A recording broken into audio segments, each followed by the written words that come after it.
District cabinet secretary Ketan भाई Shah, immediate past president Hemant भाई Bhanwala, past president Hitesh भाई देसाई, वाइस प्रेसिडेंट योगेश भाई देसाई, निर्णायक श्रीओ, अध्यापक मित्रों અને વિદ્યાર્થી બહેનો,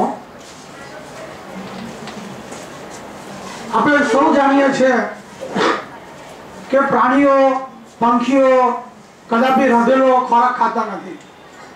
માત્ર એક મનુષ્ય એવો છે કે જે રાંધેલો ખોરાક ખાય છે। પણ મિત્રો, આ રાંધેલા ખોરાક ખાવાથી આપણી પરિસ્થિતિ કેવી છે? કુદરતે તો આપણું શરીર 100 વર્ષ લગીને આપણે જીવીએ એવું બનાવેલું છે, પરંતુ 40-45 વર્ષ થાય એટલે કોઈને કોઈ રોગ આપણા શરીરમાં દાખલ થાય છે, જેવા કે ગાઉટ, બીપી, તે જ પ્રમાણે ડાયાબિટીસ, એલર્જી વગેરે રોગોને વ્યક્તિ અધીન થઈ જાય છે। એના ઘણા બધા કારણો છે કે ઔદ્યોગિક જેને કે विकास थयो, रासायनिक उद्योगों थया अने आपणे पेट्रोल वाला साधनो वापरीए એટલે કાર્બન મોનોક્સાઇડ અને કાર્બન ડાયોક્સાઇડ નું પ્રમાણ વધતું જાય છે। એ બધી વાત સાચી છે। સાથે સાથે વૃક્ષોને પણ આપણે કાપીએ છીએ, જંગલો ઓછા થતા જાય છે, એટલે જે શુદ્ધ ઓક્સિજન મળવો જોઈએ એની માત્રા પ્રમાણમાં કમ્પેરેટિવલી પહેલાના વર્ષો કરતા ઓછી થતી જાય છે। આ બધી વાત હકીકત હોવા છતાં આપણે જે ખોરાક લઈએ છીએ एक तो खामी युक्त આપણે લઈએ છીએ। ખાસ કરીને રાંધેલો ખોરાક હોય એને કારણે બેક્ટેરિયાનો ગ્રોથ સામાન્ય રીતે વધતો હોય છે, જે શરીરની અંદર આખરે ઝેર ફેલાવે છે। આપણે એમ કહીએ તો ખોટું નહીં કહેવી શકાય। તો તે પ્રમાણે જંક ફૂડ ખાવાથી પણ આપણે શું જાણીએ છીએ કે રોગોને આપણે આમંત્રણ આપીએ છીએ। તો આ રોગોથી મુક્ત થવા માટે શું કરવું જોઈએ?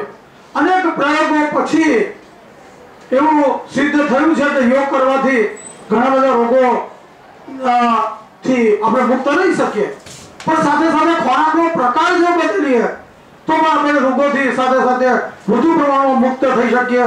આપણું ઘર પણ મોડું આવે અને આપણામાં એક જાતની જેને કહીએ થાક ઓછો લાગે અને એક જાતની આપણામાં એનર્જીનો સ્ત્રોતમાં વધારો થાય। આ માટે ખાસ કરીને રો ફૂડ આપણે લેવા જોઈએ। અહીં પ્રશ્ન ઉપસ્થિત થાય કે રો ફૂડ લેવાથી શું ફાયદો થાય? તો આપણે કહી શકીએ, દાખલા તરીકે કેરી, જામફળ, ટામેટા, પપૈયા, નારંગી, અંજીર, મોસંબી, તરબૂચ, કેળા, લીંબુ, ખજૂર, સફરજન, દ્રાક્ષ, નાશપતિ વગેરે ખાવાથી વિટામિન સીની પ્રાપ્ત થાય છે, રેસા પ્રાપ્ત થાય છે, તેમજ કેરોટીનોઇડ નામનું દ્રવ્ય આપણે પ્રાપ્ત થાય છે, જે રોગ प्रतिकारक शक्ति में વધારો કરે છે। તે પ્રમાણે કેટલાક કાચા શાકભાજી પણ ખાઈ શકાય। દાખલા તરીકે પાલક, સરગવો, કોબી, કાકડી, કોથમીર, રાયના પાન, મેથીની ભાજી વગેરે। અને આ ખાવાથી કેલ્શિયમ અને લોહ તત્વ તેમજ કેરોટીનોઇડ અને વિટામિન બી, ફોલિક એસિડ, રેસા વગેરેમાં વધારો થવાથી આપણી રોગ પ્રતિકારક શક્તિ વધે છે। તે જ રીતે દહીંમાંથી દૂધમાંથી બનાવેલું દહીં, મલાઈ વિનાનું दूध, चीज वगैरह खावाથી પ્રોટીનનો વધારો, ચરબીનો વધારો, વિટામિન B12 અને વિટામિન B2 અને કેલ્શિયમનો આપણા શરીરમાં વધારો થાય છે, જે આપણા શરીરમાં વિટામિનની અને કેટલાક ધાતુ આયનોની ઉણપને રોકે છે, જેને કારણે આપણી શક્તિમાં વધારો થાય છે।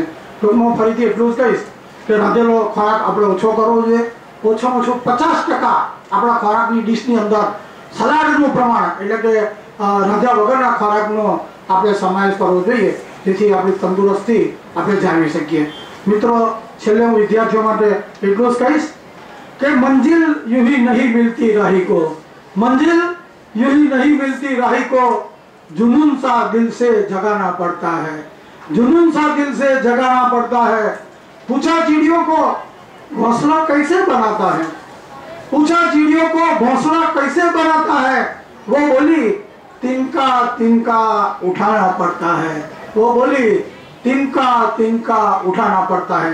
તે જ રીતે વિદ્યાર્થીઓને અમારી લાયન્સ ક્લબ સુરત નોર્થ તરફથી બીજો પણ એક સંદેશો છે। મિત્રો, काम करो ऐसा कि एक पहचान बन जाए, काम करो ऐसा कि एक पहचान बन जाए, पगला बड़ो ईसा की एक निशान बन जाए, पगला बड़ो ईसा की एक निशान बन जाए।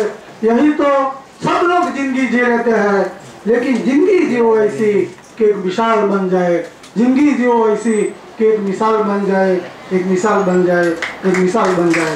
अब तो जय हिंद, जय धन्यवाद, धन्यवाद। खूब खूब आभार। ત્યારબાદ કાર્યક્રમને આગળ ધપાવતા હું